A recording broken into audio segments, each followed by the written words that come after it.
ओम शांति।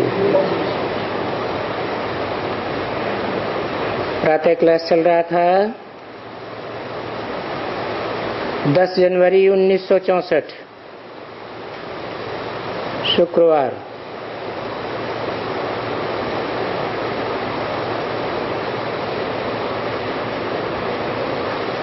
बच्चों को विचार सागर मंथन करना चाहिए,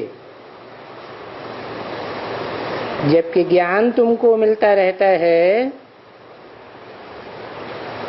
तो उसको ही कहा जाता है विचार सागर मंथन करने से उनमें से कुछ अमृत निकलेगा, मक्खन निकलेगा। अगर विचार सागर मंथन नहीं करेंगे तो बाकी क्या मंथन करेंगे? बाकी तो आसुरी विचार मंथन करेंगे और उस विचार मंथन से कचरा ही निकलेगा।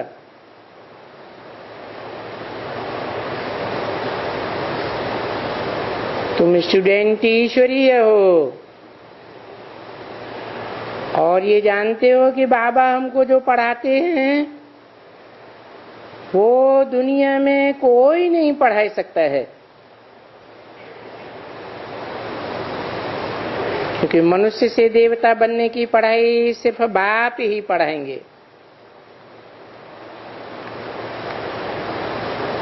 और दुनिया के मनुष्य तो ये पढ़ाई पढ़ा ही नहीं सकते।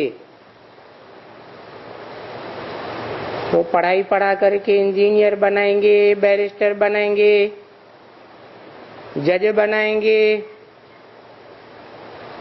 लॉयर बनाएंगे, मैकेनिक बनाएंगे,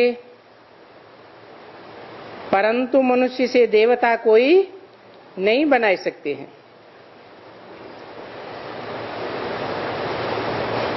देवताएं भी ये पढ़ाई नहीं पढ़ा सकते,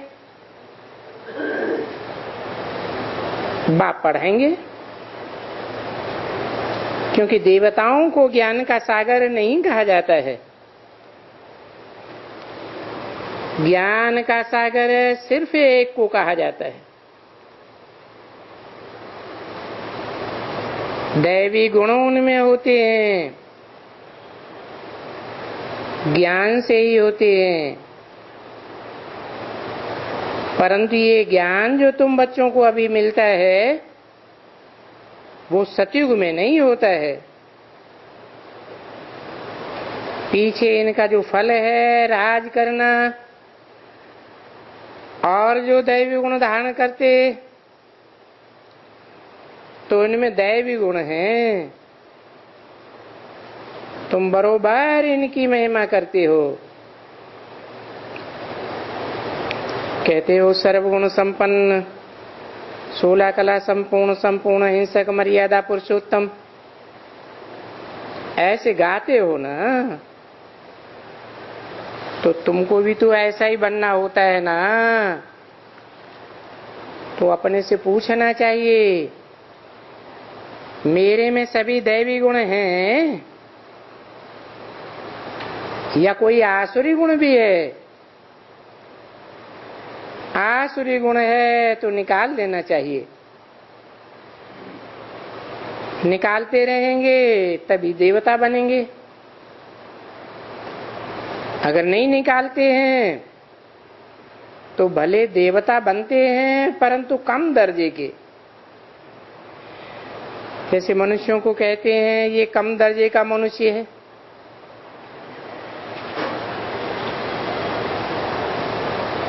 बातचीत इनकी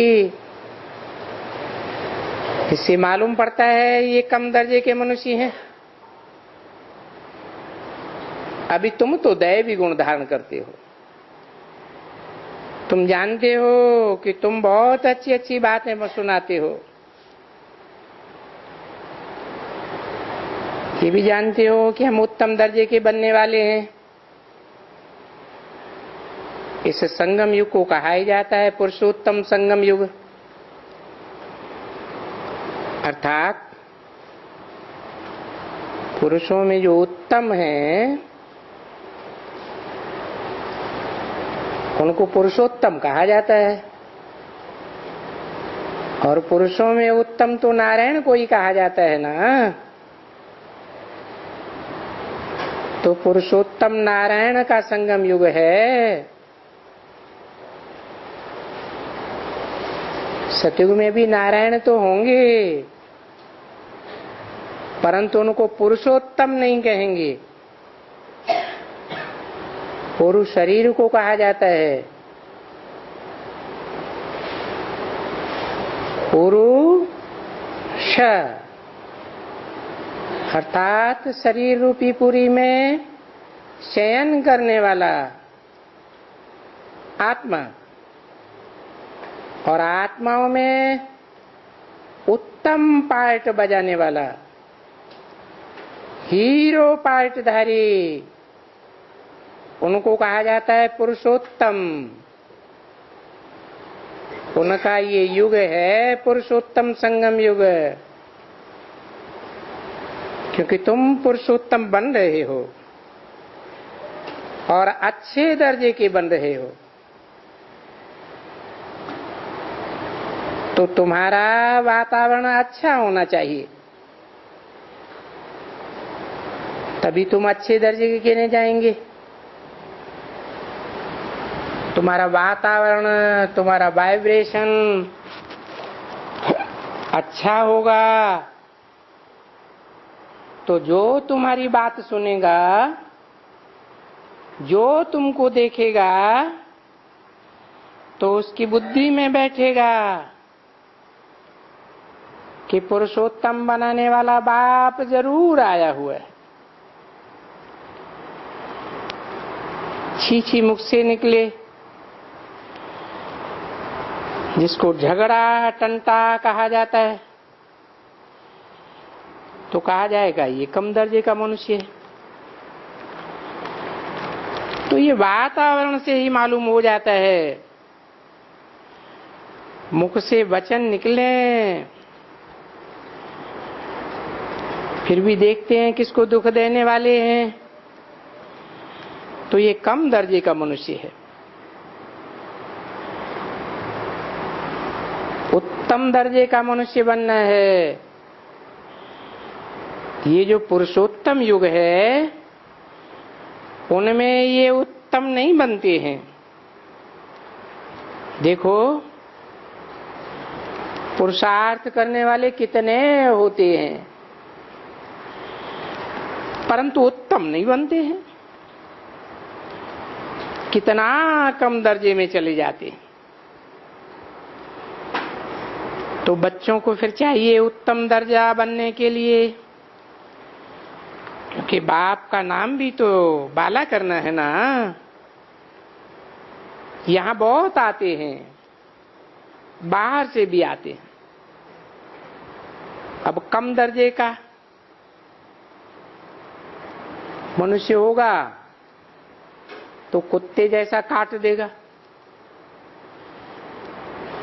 तो कहेंगे ये कम दर्जे का मनुष्य है। नहीं तो तुम्हारा मुखड़ा सदैव हर्षित मुख होना चाहिए। जो हर्षित मुख नहीं होते हैं तो फिर उनमें ज्ञान नहीं कहा जाता है।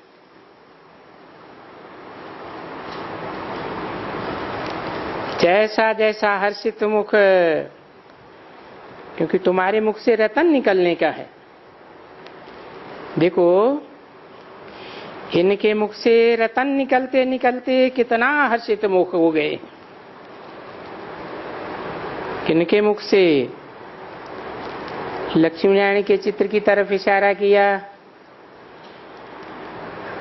आत्माओं से रतन निकलते हैं ना। रतन सुनते थे, रतन डालते थे, क्योंकि रत्नों की लेन देन का टीचर बनेगा तो देखो कितनी खुशी होगी।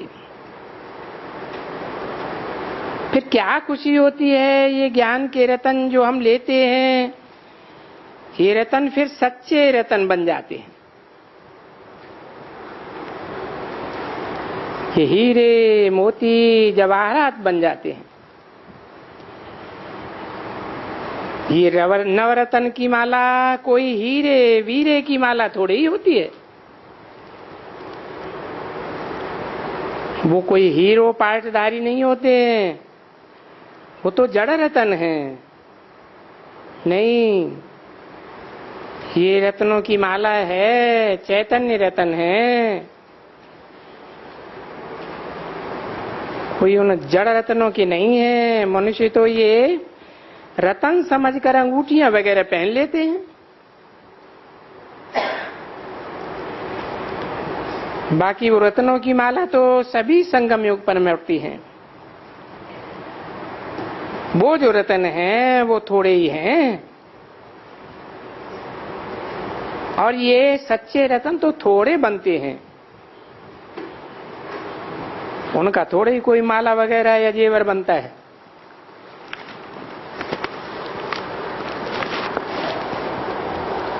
नहीं, वो रत्न है जो भविष्य में 21 जन्म के लिए माला माल बनते हैं, क्योंकि वहां ढेर जेवर बन जाते हैं।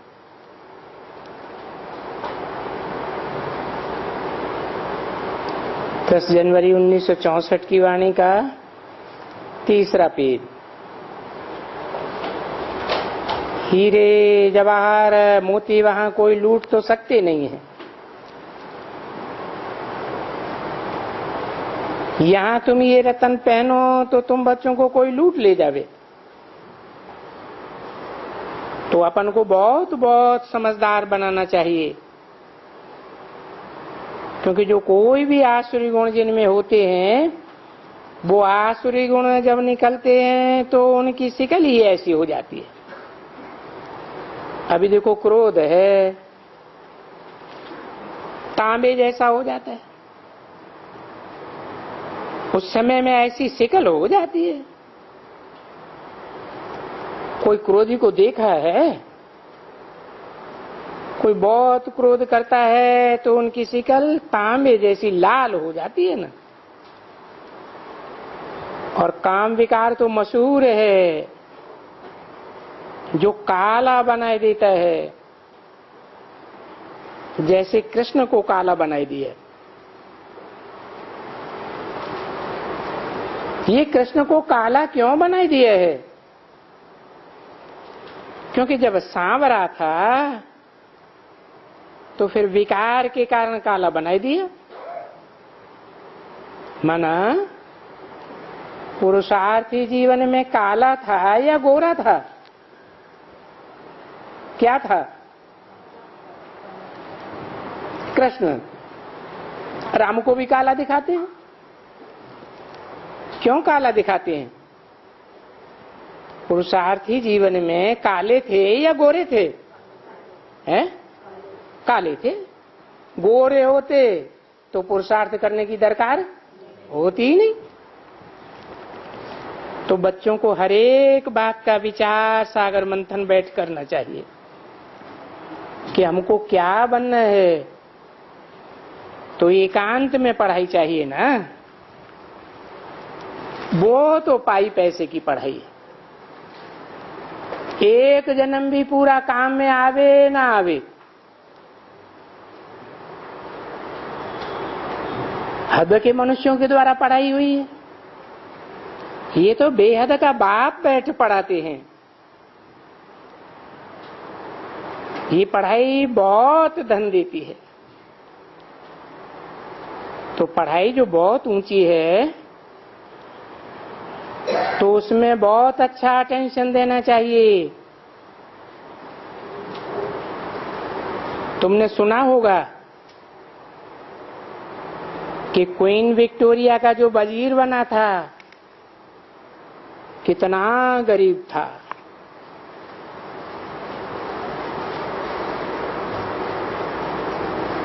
वो गरीब था, दीवा जला करके पढ़ाई पढ़ता था। अभी वो पढ़ाई तो कोई काम की नहीं। ये पढ़ाई कोई रतन थोड़े ही है। नहीं। और ये भी तो पढ़ाई है, अक्षर पढ़ते हैं, नॉलेज एक है। हाँ, ये नॉलेज भी साहूकार बना देती है,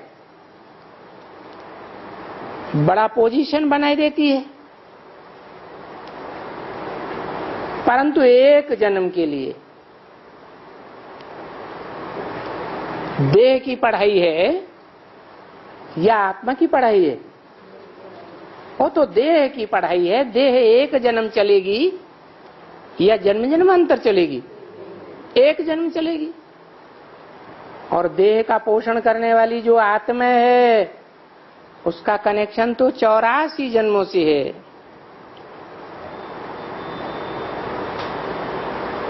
तो वो पढ़ करके जाकर क्वीन विक्टोरिया का प्राइम मिनिस्टर बन गया।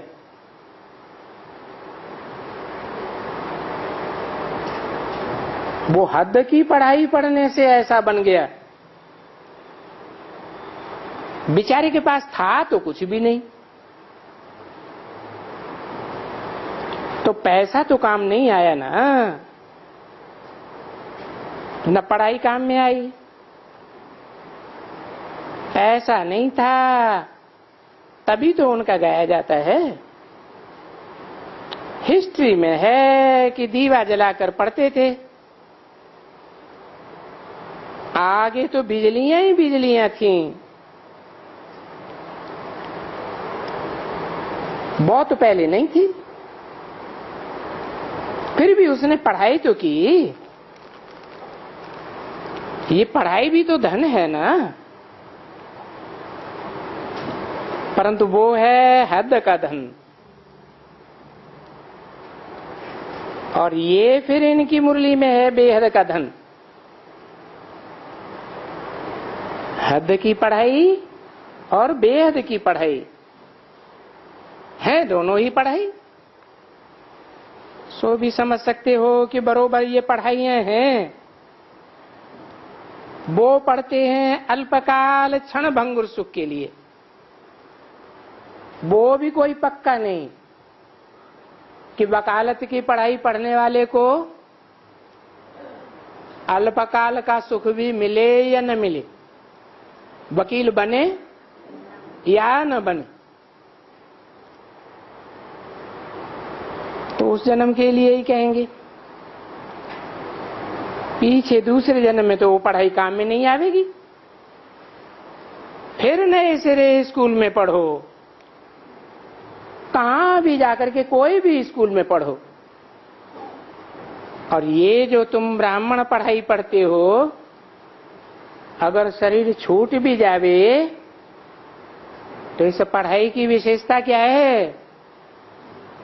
अगला जन्म लेंगे तो ये पढ़ाई साथ में जावेगी।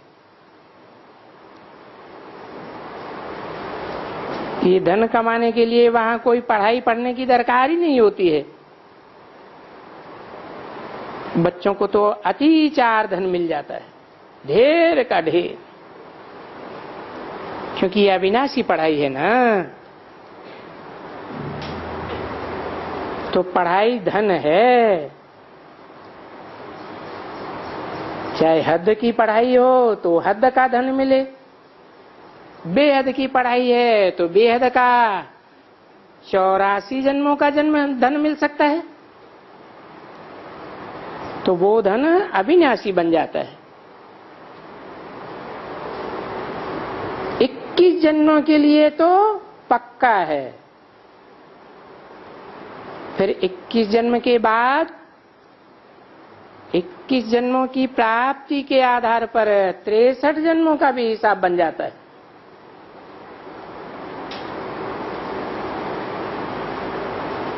तो पढ़ाई तक तो भला समझ लो ना, बहुत धन था। क्योंकि जब भक्ति मार्ग में आए, वाम मार्ग में आए, रावण राज्य में आए, कितना धन था। कितने मंदिर बने हुए थे, हम जो बनाते हैं। उनसे बनाया नहीं था धन ज्ञान मार्ग में, पर पीछे बनाया है। बनाने के पीछे वो लोग आए हैं। पीछे आकर के लूटा है। तो देखो तुम कितने धनवान थे, बहुत धनवान। परंतु आजकल की पढ़ाई से कोई इतना धनवान नहीं बन सकता है। भले कितने भी अभी कहते हैं मल्टी मिलियनर हैं, ये है फलाना है,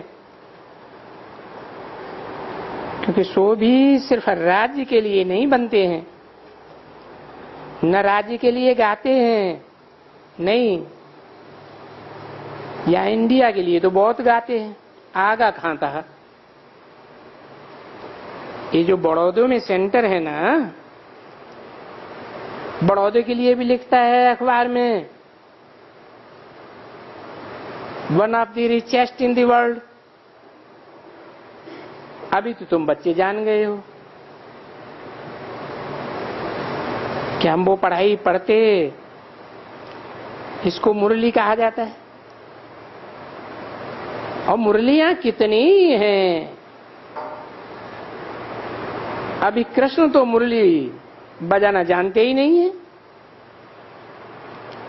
बाबा ने समझाया ना, न मुरली जानते हैं न भक्ति जानते हैं। सतयुग का कृष्ण कोई मुरली बजाना जानता है क्या? भक्ति करते हैं क्या? जो अविनाशी ज्ञान रतन की मुरली सुनी है, वो इस मुरली का प्रभाव है। क्योंकि वो गरीब था ना।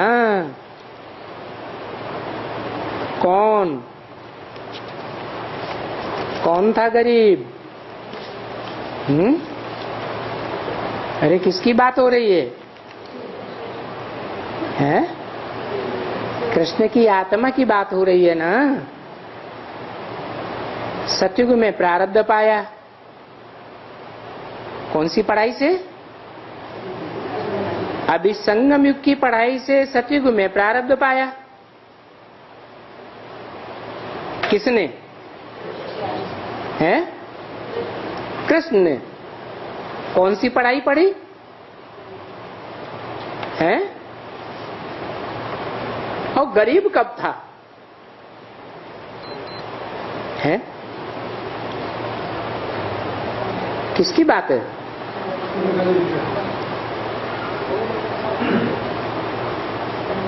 जो सतयुग में कृष्ण पैदा होता है, वो तो अपने पूर्व जन्म में गरीब नहीं था, दुनियावी हिसाब से भी। तो कौन से गरीब कृष्ण की बात की है? इस संगम युगी कृष्ण की बात है। गावड़े का छोरा था।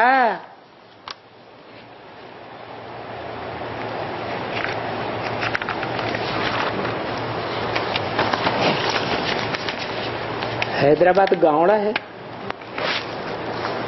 गावड़ा है नहीं।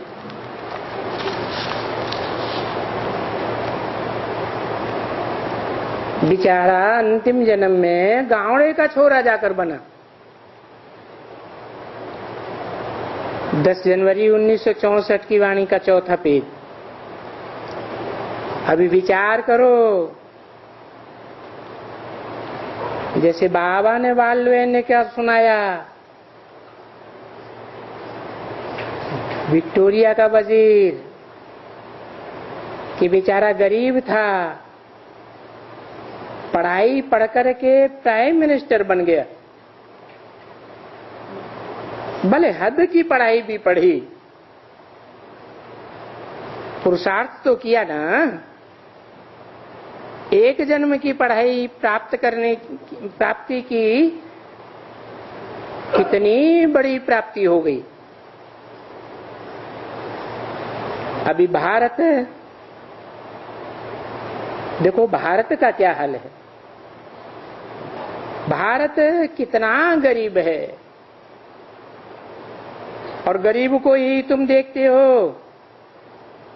म्यूजियम में जाओ, यहां जाओ, तो साहूकारों को तो फुर्सत ही नहीं है।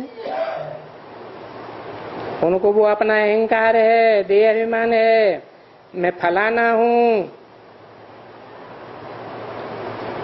फलाना हूं, ये अहंकार है ना। मेरे पास हीरे जवाहरात हैं, तो वो अहंकार उनमें रह जाता है। इनमें तो सारा अहंकार मिट जाता है। किसमें? देह की पढ़ाई में या आत्मा की पढ़ाई में? देह की पढ़ाई में देह अहंकार बढ़ता जाता है, और ये जो आत्मा की पढ़ाई परमपिता परमात्मा पढ़ाते हैं, इसमें पहली पढ़ाई क्या पढ़ाई जाती है? मैं कौन हूं? मैं आत्मा हूं। तो पहले पहले ही आत्मा का अहंकार मिटाई दिया जाता है। अहंकार तो देह अभिमान में होता है ना। मैं आत्मा हूं, इसमें सारा अहंकार मिट गया, बाकी तो सब खत्म हो गया। अभी आत्मा के पास तो कोई हीरे नहीं है ना, आत्मा के पास तो कोई जवाहर नहीं है ना, कोई धन नहीं है, दौलत नहीं है, कुछ भी नहीं। वो तो बाप खुद ही कहते हैं कि ये देह है, देह के सभी संबंध है, देह का पोषण करने वाले पदार्थ, हीरे जवाहरात क्या है? ये भी तो देह का पोषण करने वाले पदार्थ है ना। तो बाप खुद ही कहते हैं इन सभी का भान छोड़ दो। जब ये आत्मा शरीर छोड़ती है तो ये साहूकारी वगैरह सब खत्म हो जाती है, सारा देह अभिमान मिट जाता है। पीछे जब जाकर पढ़े करे तब फिर कुछ पैसा उनको मिले, या अच्छा कर्म किया होगा तो कोई साहूकार की जाकर गोद लेगा, क्योंकि दान पुण्य बहुत अच्छा किया होगा तो कोई साहूकार के घर में जन्म भी लेगा। तभी तो गाया जाता है ना, ये पास्ट जन्म के कर्म हैं इनके, जो इन्हें साहूकार के पास जन्म मिला है। या तो पढ़ाई अच्छी पढ़ी है, क्योंकि ऐसी कुछ आगे भी नॉलेज का दान किया है, कोई कॉलेज स्कूल बनाई है तो उनका फल मिल जाता है, धर्मशालाएं बनाई हैं तो उनको बहुत कुछ मिल जाता है। परंतु वो मिलते ही है अल्पकाल क्षण भंगुर के लिए, एक जन्म के लिए प्राप्ति होती है। यहाँ तो 21 जन्मों के लिए फिक्स है, क्योंकि बाप ने समझाया है यहाँ दान पुण्य किया जाता है, सतयुग में तो दान पुण्य नहीं किया जाता है। वहां किसको दान पुण्य करेंगे? वहां कोई गरीब होता है क्या? जबकि यहीं सभी साहूकार, वहां गरीब कोई होता ही नहीं है, तो दान पुण्य थोड़ा ही होता है।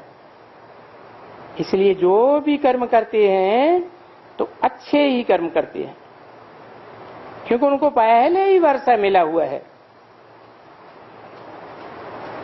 अभी का वर्षा तुमको मिलता है, तुम जो भी कर्म करेंगे सो अच्छा ही करेंगे, क्योंकि श्रीमत पर करेंगे, विकर्म बनेगा ही नहीं, कोई का भी विकर्म नहीं बनेगा। क्योंकि वहां सतयुग में तो रावण होता ही नहीं है, विकर्म गरीब का भी नहीं बनेगा। यहां तो कितना भी साहूकार हो, कितने विकर्म बनते हैं, विकर्म बनते हैं तभी तो अंत समय में 8 फेल होते हैं। क्या कहा? 8 फेल होने का कारण क्या बताया है? तो ब्रह्मा बाबा ने विकर्म किए थे जो 8 फेल हो गया।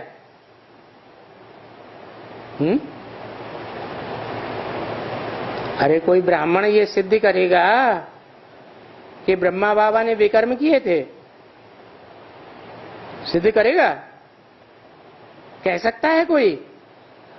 है? नहीं कह सकता। तो 8 फेल क्यों हुआ?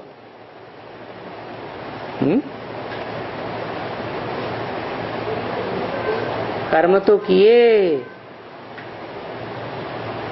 जितनी समझ थी ज्ञान की, मुरलियों को जितना बच्चा बुद्धि से समझा था उतने ही कर्म अच्छे किए।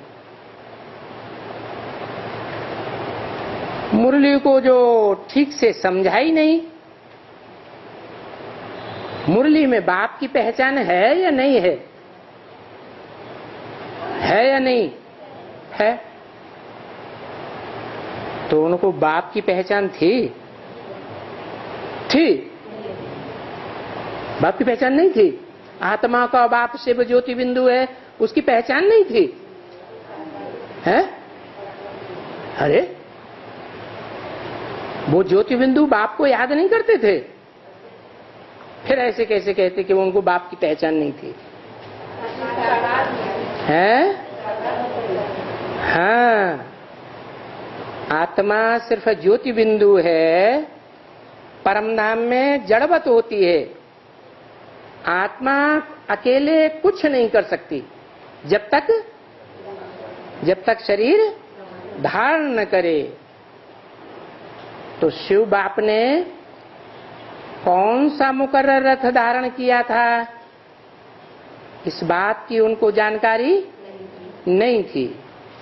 यज्ञ के आदि में भी शिव बाप ने कौन सा मुकर्रर रथ धारण किया, जो आदि में भी मुकर्रर रहता है, मध्य में भी मुकर्रर रहता है, और जब इस सृष्टि का समूल विनाश होता है तो भी वो रथ मुकर्रर रहता है।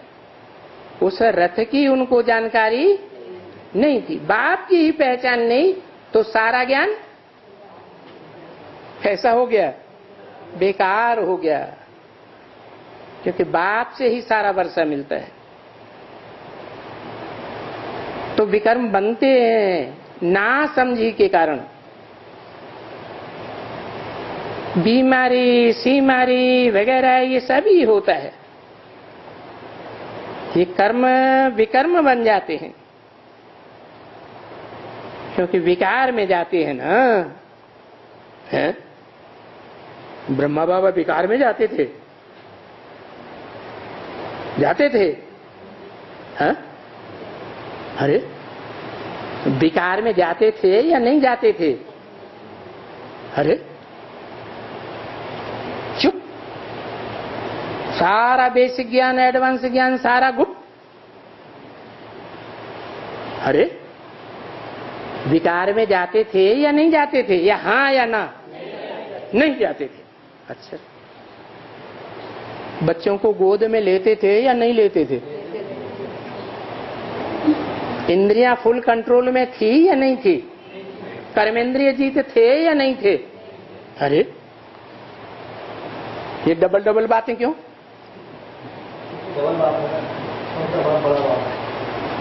कामेंद्रिय कंट्रोल में थी या नहीं थी? काम जीते जगत जीत बने थे या नहीं बने थे? जब नहीं बने थे तो विकर्म बनेंगे या नहीं बनेंगे? हैं? बनेंगे। देहधारी, देह का भान रखने वाला देहधारी के कनेक्शन में आएगा, एंटी सेक्स के कनेक्शन में आएगा तो क्या होगा? बुद्धि का लगाव अटैचमेंट में आएगा या नहीं आएगा? अटैचमेंट में आएगा। भले कर्मेंद्रियों से विकर्म नहीं किया,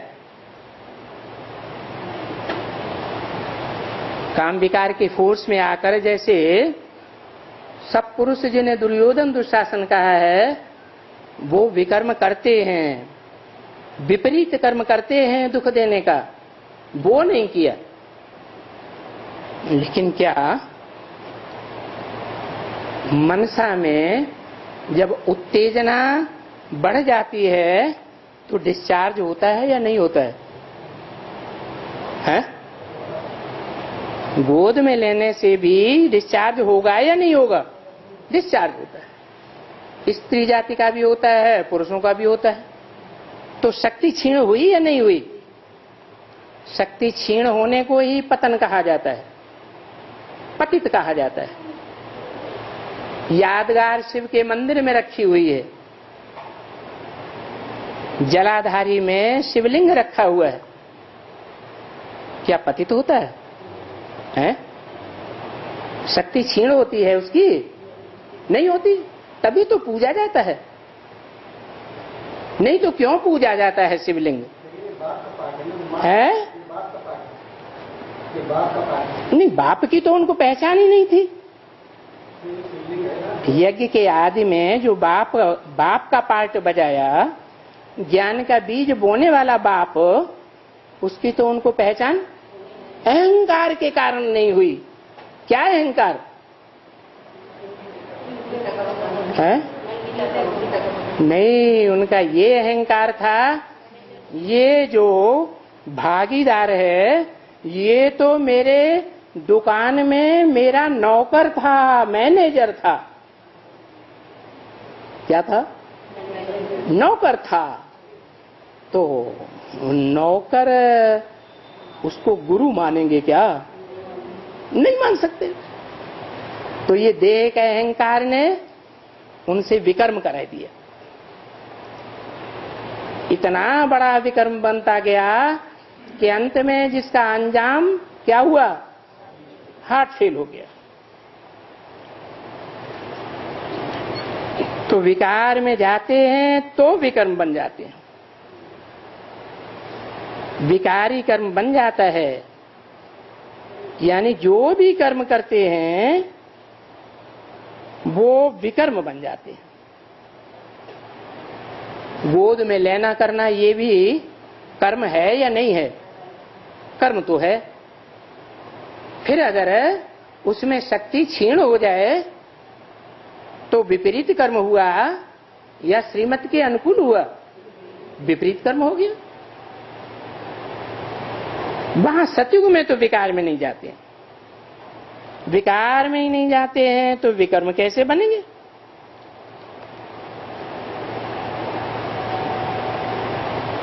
वहां सतयुग में विकार में नहीं जाते।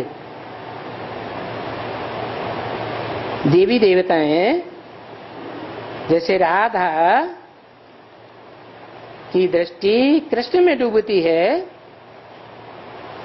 कृष्ण की दृष्टि राधा में डूबती है, अथवा देवताएं एक दूसरे को गोद में लेते हैं तो उनका विकर्म नहीं बनता है? बनता है। क्यों? हाँ, क्योंकि वहां सब देवताओं की आत्मिक दृष्टि होती है, देह का भान होता ही नहीं। तो सारा मदार है विकार के ऊपर। वि माने विपरीत, कार माना कार्य। कर्म करें, कर्म धारा बगैर मनुष्य रह नहीं सकता, चाहे देवता हो, चाहे मनुष्य हो, चाहे राक्षस हो। कर्म तो करना ही है, परंतु कैसा कर्म? श्रीमत के विपरीत कर्म नहीं। श्रीमत अव्वल नंबर क्या है? अपन को आत्मा समझो। तो देवताएं अपन को क्या समझते हैं? सदैव आत्मा समझते हैं। तो ये है माया का अवगुण। क्या है? विकार। वि माने विपरीत, कार माना कार्य, काहे के विपरीत, श्रीमत के विपरीत कार्य। इसको गुण तो नहीं कहेंगे ना, ये माया का अवगुण है, रावण का अवगुण। जो अब देखो मनुष्य विकारी बन जाते हैं, तो क्या कहेंगे, ब्रह्मा बाबा मनुष्य थे या देवता थे? हैं? मनुष्य थे। मनुष्य थे तो विकार से विकर्म बनेगा या नहीं बनेगा? या तो देवता बन जाए तो विकर्म नहीं बनेगा, क्योंकि देवताएं आत्मिक स्थिति में होते हैं। तो बाप आकर के पढ़ाई पढ़ाते हैं। कौन है? कौन? बाप, मां नहीं। ये जो पढ़ाई है विकर्मा जीत बनने की, विकारों के ऊपर जीत पाने की, ये पढ़ाई कौन आकर पढ़ाते हैं? बाप आकर पढ़ाते हैं, गॉड पढ़ाते हैं निर्विकारी बनाने के लिए। भगवान ऊपर से आते हैं निर्विकारी बनाने के लिए। भगवान बना सकता है? हैं? क्या क्या बना सकता है? भगवान बना सकता है? क्या बना सकता है? हैं? विकारी बना सकता है? अरे भगवान विकारी बना सकता है? नहीं, माया से निर्विकारी बनाते हैं, बाप आकर बनाते हैं। माया फिर द्वापर से उनको क्या बना देती है? विकारी बनाई देती है। तो इसको युद्ध कहा जाता है। किसका युद्ध है? हैं? ये दो वंशों का युद्ध है, राम वंश का युद्ध है और रावण वंशी का युद्ध है। क्योंकि उन लोगों ने नाम ठीक नहीं रखा है, परंतु है तो ठीक ना। तुम बाप के बच्चे हो और वो रावण के बच्चे हैं। किसके बच्चे हो? बाप के बच्चे। कृष्ण बाप के बच्चे। क्या कहा जाता है? राम को बाप कहा जाता है, कृष्ण को बच्चा कहा जाता है। तो युद्ध है ना बरोबर। और कितने जाते हैं युद्ध में। तुम्हारे में बहुत अच्छे अच्छे होशियार होशियार बहुत हैं जो हार जाते हैं, क्योंकि माया बड़ी प्रबल हो जाती है। ऐसी ऐसी बातें सुनो तो एकदम तुम्हारा कान ठहराए देवे। परंतु बाबा ऐसी बातों को अभी इतना जास्ती सुनाते नहीं है? ऐसी ऐसी बातें बाबा 64 की वाणी है या 64 से पहले या 2-1 वर्ष आगे तक जब तक जीवित रहे ऐसी ऐसी बातें सुनाते थे। हैं? सुनाते थे? हैं? नहीं सुनाते थे, क्योंकि बाप बच्चों पर उम्मीद रखते हैं। किस बात की? कि बच्चे अभी बच्चा बुद्धि हैं, इन बातों को अभी उतना समझेंगे नहीं। इसलिए जब बालिग हो जाए तो समझेंगे, तो उम्मीद रखते हैं। फिर भी ऐसे भी अधम ते अधम हैं। दूसरा दफा जाने से फिर उसको कहेंगे अधम ते अधम। उनका भी फिर उद्धार करना होता है, और वो उद्धार होना भी जरूर है। सारे विश्व का उद्धार होना है ना,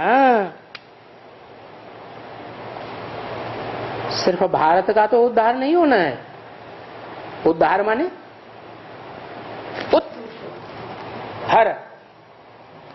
दो शब्दों को मिलाया, संधि किया, तो क्या हो गया?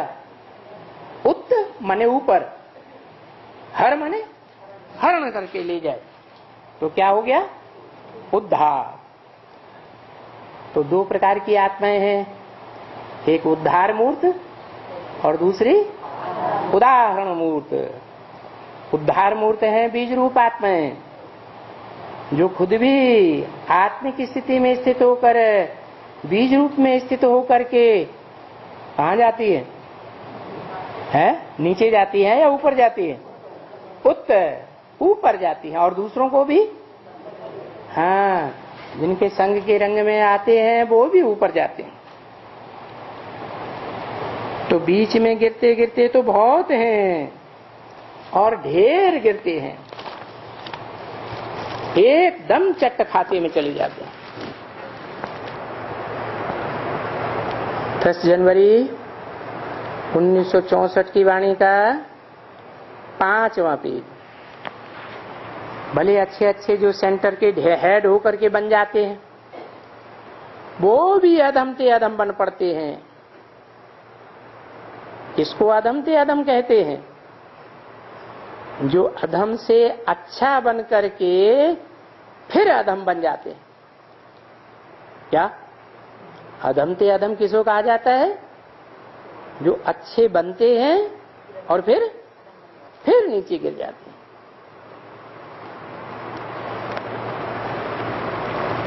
ऐसे भी तो होते हैं ना, ऐसे नहीं समझो कि नहीं होते हैं, होते हैं। ऐसे अधम से अधम का भी उद्धार करते हैं। अधम तो है ही, सब रावण के राज्य में, फिर भी बाप आकर उद्धार करने की कोशिश करते हैं, और फिर गिरते हैं तो बोलते हैं देखो अधम ते अधम है। तो ऐसों को सजा भी कड़ी मिल जाती है, बहुत कड़ी सजा मिल जाती है, बहुत अधम बन जाते हैं। पर उनका चेहरा इतना नरम नहीं होता है। कौन? जो अधम बन जाते हैं, उनकी पहचान क्या बताई? हैं? उनका चेहरा इतना नरम नहीं होता है।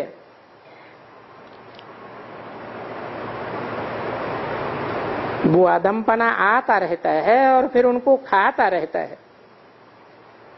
अधमपना अंदर अंदर जब खाता रहेगा कि हम नीचे गिर गए,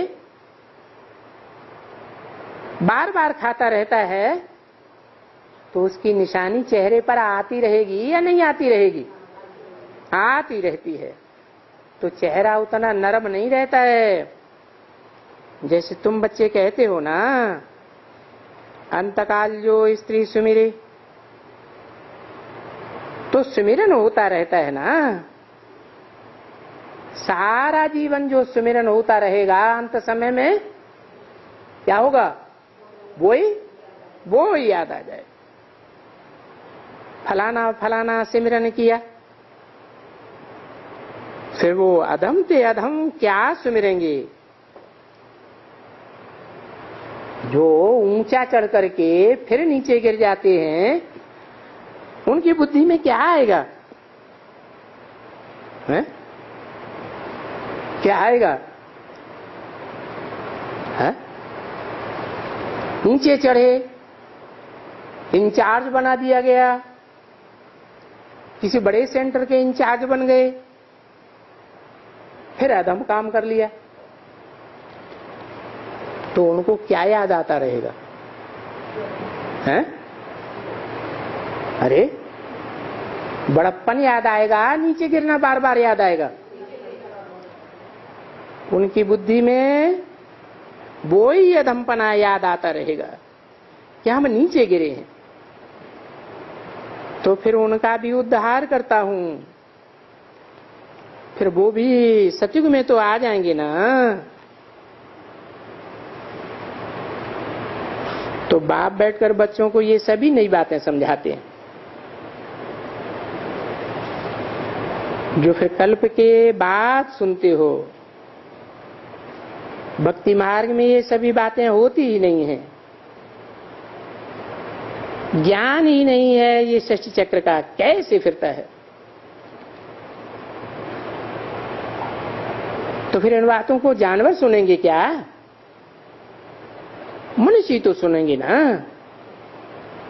मनुष्य तो गायन करते हैं, षष्ठी चक्र फिरता है, कैसा फिरता है, कितना समय लगता है तो अज्ञानी। जानवर तो मुख से कुछ भी कहते नहीं हैं, मनुष्य कहते हैं मुख से, बाकी कहते तो जरूर हैं। आपने समझाया है ना, मनुष्य तो मेरे लिए मनुष्य हैं, ये भी मनुष्य है। क्या कहा? किसकी तरफ इशारा किया? ये भी मनुष्य है। कौन? ब्रह्मा बाबा भी मनुष्य है।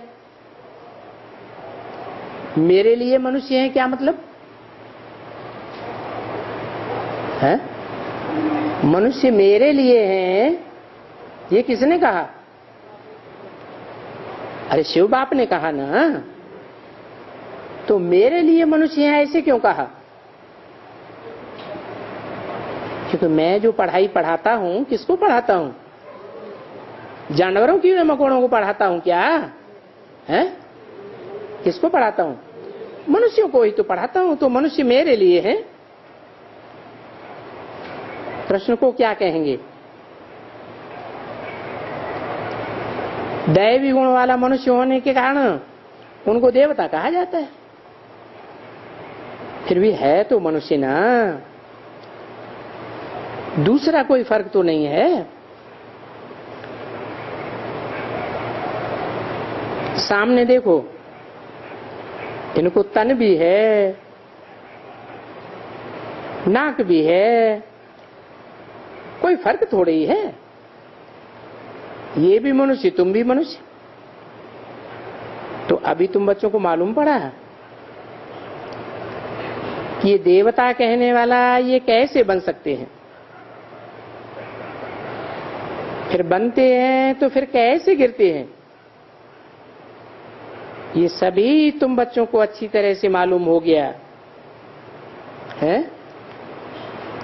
कैसे देवता बनते हैं और कैसे नीचे गिरते हैं। देवता कैसे बनते हैं? है? अरे देवता बनने का तरीका क्या है और असुर बनने का तरीका क्या है? कैसे बनते हैं? अरे संग के रंग से देवता बनते हैं और संग के रंग से असुर भी बनते हैं।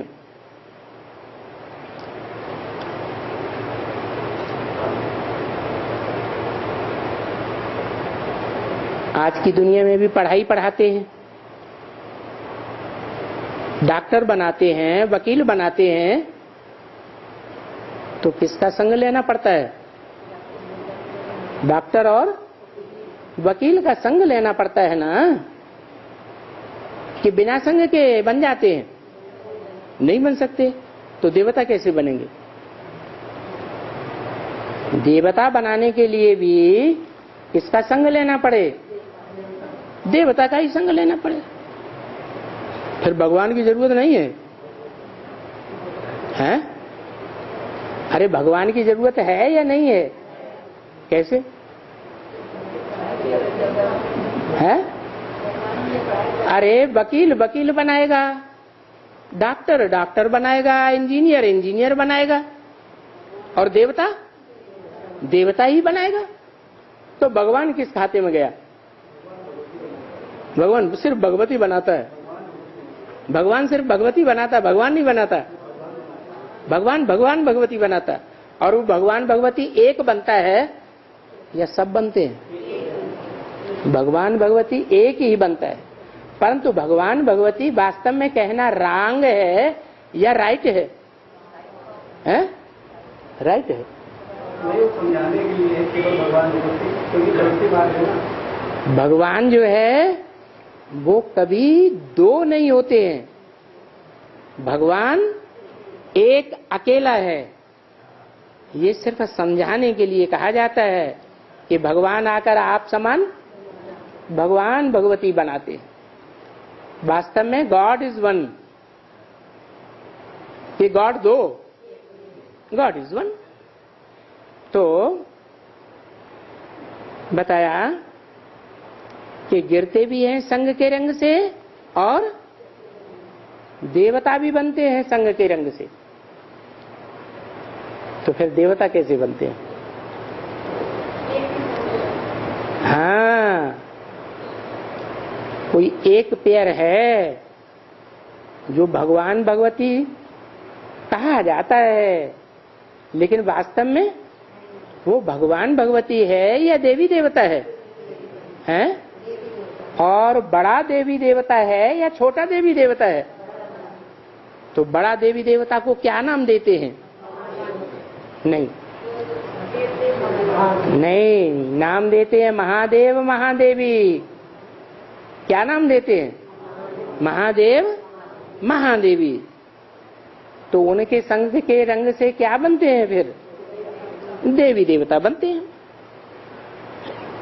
तो तुम कैसे गिरते हो और कैसे चढ़ते हो? माना चढ़ते हो तो तुमको महादेव महादेवी अथवा जिनको भगवान भगवती कहा जाता है उनकी पहचान होती है, तब उनके संग के रंग से चढ़ते हो कि बिना पहचान के चढ़ते हो? पहले पहचान होती है, पहचान के बाद फिर बुद्धि योग उस तरफ संग के रंग में रंगता है, फिर बनते हैं। तो अब तुम समझ गए हो कि सतयुग में चढ़ना कैसे होता है और द्वापर में गिरना कैसे होता है। कैसे गिरते हैं? द्वापर में किसके संग के रंग से गिरते हैं? क्या वहां महादेव महादेवी नहीं होते हैं? द्वापर युग में महादेव महादेवी होते हैं या नहीं होते हैं? हैं? होते हैं? नहीं होते हैं? हाँ, होते हैं, लेकिन उनकी पहचान नहीं होती, क्योंकि देवताओं को ही ज्ञान नहीं होता। तो द्वापर युग के मनुष्यों को कहां से ज्ञान हो जाएगा? तो ये सब विचार सागर मंथन की बातें हैं। ये बातें तुमको अच्छी तरह से मालूम हो गई है। तुमको धारणा होती है जो फिर मुरली चला सके। बाकी जो विचार सागर मंथन ही नहीं करते हैं तो बुद्धू के बुद्धू एकदम तो विचार सागर मंथन ही नहीं करते हैं। जो मुरली चलाने वाले होंगे उनका विचार सागर मंथन जरूर चलेगा कि कल हमको किस टॉपिक पर समझाना है। अभी जिसको आदत नहीं है तो क्या विचार सागर मंथन करेंगे? और विचार सागर मंथन ऑटोमेटिकली होता है।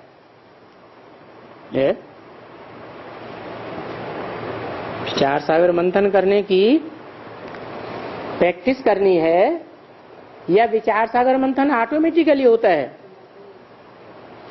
कैसे होता है? हैं? अभी तो कहा ऑटोमेटिकली होता है। प्रैक्टिस करना है, फिर ऑटोमेटिकली होने की क्या जरूरत? ऑटोमेटिकली भी तब होता है जो आत्मिक स्थिति में बिंदु रूप स्टेज में टिकने की प्रैक्टिस पक्की करते हैं। जितना बीज रूप स्टेज में टिकेंगे तो बीज विस्तार को अपने आप प्राप्त कर लेता है। क्या बीज है? बीज को सही धरणी मिलती है, वातावरण मिलता है, नमी मिलती है तो अपने आप विकसित होता है, फैलता है या नहीं फैलता है? अपने आप फैलता है। तो क्या करना है? हाँ, ज्यादा से ज्यादा आत्मिक स्टेज बीज रूप स्टेज में रहने की प्रैक्टिस करनी है। जब बीज रूप स्टेज में टिकेंगे तो विचार सागर मंथन ऑटोमेटिक चलेगा। जैसे बाप ने कल भी समझाया, देखो हमारे पास आने वाले हैं, उनमें ज्ञान नहीं है, तो विचार सागर मंथन का ख्याल आएगा ना, जिनको समझाने का अच्छा उल्लास होगा। ये आया इनको निश्चय नहीं होता है, मैं उनको समझाए निश्चय कराए देता हूं। फिर ये है उनके भाग्य के ऊपर, कोई करेंगे कोई नहीं करेंगे। 50 होंगे तो उनमें से 5-7 तो बेशक कुछ न कुछ समझ जाएंगे। क्या कहा?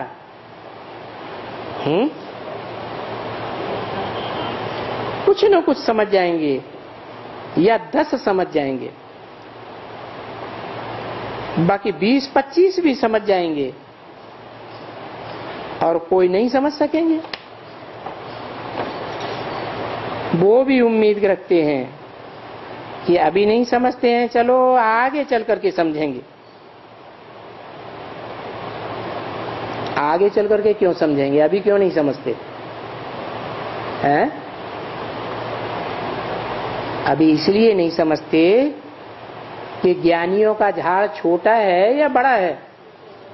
ज्ञानियों का झाड़ छोटा है। छोटे झाड़ को ज्यादा माया के तूफान लगते हैं, तूफान ज्यादा नुकसान करते हैं छोटे झाड़ को, या बड़े झाड़ को ज्यादा नुकसान करते हैं? छोटे झाड़ को ज्यादा नुकसान करते हैं। तो अभी नहीं समझते हैं, आगे चल करके समझ जाएंगे। जब झाड़ बढ़ेगा तो उम्मीद रखनी चाहिए ना, क्योंकि उम्मीद रखना ही सर्विस करने का शौक कहा जाता है। आएंगे भी, थक नहीं जाते हैं, इसमें थकना नहीं है। देखते भी हो बरोबर कि 2-2 साल, 1-1 साल नहीं आते हैं, फिर चले आते हैं। जो आते हैं 1 साल के बाद, 2 साल के बाद या और साल के बाद, तो क्या उनको ज्ञान नहीं देंगे? देंगे या नहीं देंगे? जरूर देंगे। भले कोई गिरा हुआ है, अधम ते अधम है, अधम से चढ़ करके फिर अधम बना है, तुम्हारे पास विजिटिंग रूप में आते हैं, तो जरूर तुम उनको कहेंगे, तुम तो आगे थे, आगे आते थे। तो कहेंगे हाँ आते थे, लेकिन माया ने हमको हरा दिया, अभी मैं फिर आया हूं।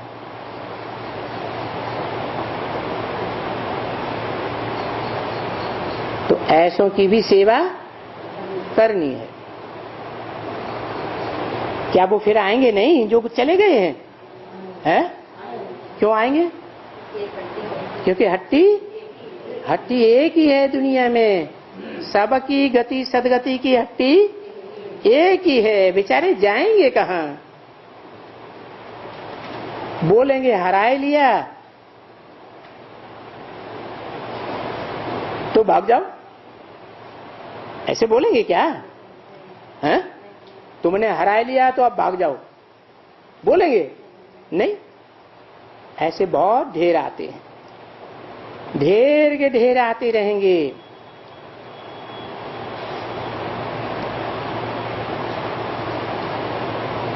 दस 1:64 की वाणी का 6ठा पेज।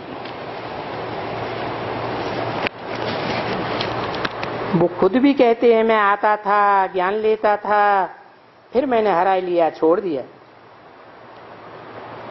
अभी फिर मेरे को आता है कि नहीं? क्योंकि ज्ञान तो बहुत अच्छा था, उस समय मुझे बहुत अच्छा लगता था, फिर मैं हार गया। ये स्मृति तो रखते हैं ना। जीत पहनना और हराने का नाम तो यहां होता ही है। ओम शांति।